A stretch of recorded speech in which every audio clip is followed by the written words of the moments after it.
മാരുതിന്റെ premium സെഗ്മെന്റിൽ ഒരു കിടിലൻ സ്റ്റോക്ക് കയറിയിട്ടുണ്ട് കേട്ടോ. XL6 2019 മോഡലാണ് വണ്ടി വരുന്നത്. സീറ്റ ആണ് വേരിയന്റ് വരുന്നത് കേട്ടോ. അൽഫിന്റെ തൊട്ട് താഴെയുള്ള സീറ്റ എന്ന് പറഞ്ഞ വേരിയന്റ് ആണ്.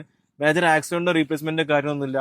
വെറും 60,000 കിലോമീറ്റർ മാത്രം റൺ ചെയ്തുള്ള ഫുൾ കമ്പനി സർവീസ് കാര്യങ്ങളൊക്കെ വരുന്നുണ്ട് കേട്ടോ. സെക്കൻഡ് ഓണർഷിപ്പ് ആണ് നിലവില്. ഫീച്ചേഴ്സിന്റെ കാര്യം നോക്കുകയാണെങ്കിൽ സ്റ്റീരിയോ കൺട്രോൾ വരുന്നുണ്ട്, അതുപോലെ ഓട്ടോ ക്ലൈമറ്റ് AC വരുന്നുണ്ട്, നാവിഗേറ്റർ സ്റ്റീരിയോ വരുന്നുണ്ട്, ബട്ടൺ സ്റ്റാർട്ട് വരുന്നുണ്ട്, പിന്നെ ഫോണിൽ ഒരു പവർ പിന്നെ central lock, mirror adjustment, mirror folding, central AC, നല്ല നീറ്റ് ആൻഡ് ക്ലീനിൽ കിടക്കുന്ന ഇന്റീരിയർ ആണ് കേട്ടോ. പിന്നെ ബോഡി കാരണമൊക്കെ മേജർ പെയിന്റിങ്ങോ കാര്യങ്ങളോ ഒന്നും കയറിയില്ല കേട്ടോ. പുറത്തേക്ക് വരികയാണെങ്കിൽ നല്ല ഒരു അലോയ്സ് ഉണ്ട്, കമ്പനി ഇൻബിൽഡ് അലോയ് തന്നെയാണ്. ടയറൊക്കെ ഒരു 80% 70% ടയർ കാര്യങ്ങളൊക്കെ വരുന്നുണ്ട്.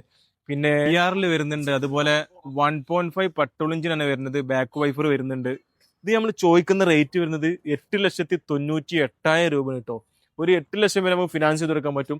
ഇതുപോലത്തെ ഹൈ ക്വാളിറ്റി വണ്ടികൾ കിട്ടാൻ നമ്മൾ പേജ് ഫോളോ ചെയ്ത് നമ്മളിപ്പം കൂടിക്കോട്ടോ. ആ താഴെ നമ്പർ ഉണ്ടാവും, വിളിക്കാൻ മറക്കണ്ട. അപ്പോൾ വരേണ്ട സ്ഥലം അറിയില്ല നിങ്ങൾക്ക്, ട്രാൻസ്പോർട്ടേഴ്സ്.